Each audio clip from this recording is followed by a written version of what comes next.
Hello and welcome back to Higher Maths Functions and Graphs Inverse Functions. So we had a look at the definition of an inverse function in the previous video.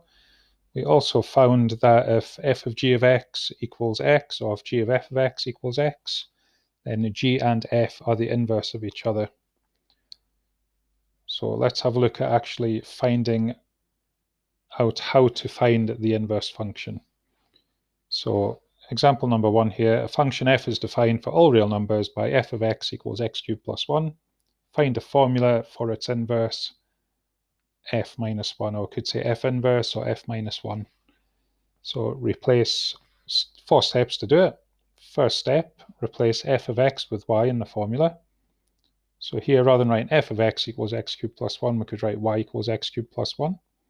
We are then going to rearrange to make x the subject of the formula. So when we're doing this, what we're essentially doing is we are undoing what we did in the original function. So here we are cubing and then adding 1. So by making x the subject, we're going to undo that. So cubing and adding 1.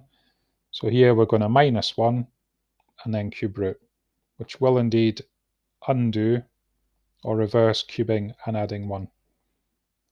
So minus 1 from both sides and cube root. So this is not the final answer. The next step is to interchange x and y. So y equals the cube root of x minus 1. And then replace y with f minus 1 of x. So the inverse function of x equals the cube root of x minus 1. So let's just check that that works out, guys. Let's take a value. Let's take 2. So y equals 2 cubed plus 1. So 2 cubed is 8, plus 1 is 9. So if I substitute in x equals 9 here, that should get me back to the 2 that I started with. So 9 minus 1 is 8, cube rooted is 2. So these steps need to be done perfectly. Okay, the notation, you can drop 2 marks with pure notation, 2 marks out of 3 with pure notation, and we must always state f minus 1 of x equals whatever it equals at the end. So don't just leave it as y equals or x equals. We need to do all of the steps properly. Question number 2. A function g is defined by g of x equals x minus 3 over 2. So what we're doing here, we're starting with a number, we're subtracting 3, and then after that we're halving.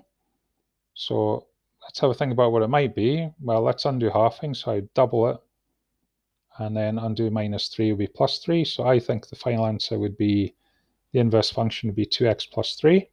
But we do need to go through the steps and show our working. So replace f of x with y. Change the subject of the formula to x. So multiply both sides by 2, add 3 to both sides. So x equals 2y plus 3. Interchange x and y. And then replace y with f to the minus 1 of x. But in this case, it's g to the minus 1 of x. So the inverse function of g is 2x plus 3. So again, what have we done? We've taken a number, we've started with a number, minus 3, then divide by 2. So to undo that, I would double the number and then add 3. So that seems quite reasonable. So let's just double check. I mean, if you've got 10 minutes left at the end of the paper, guys, you could be looking over and thinking, right, I'm just going to pick a number to substitute in. 10 minus 3 is 7, divided by 2 is 7 halves, or 3.5, or 3.5. So the inverse function should get us back to 10. So 2 times 3.5 is 7, plus 3 is 10.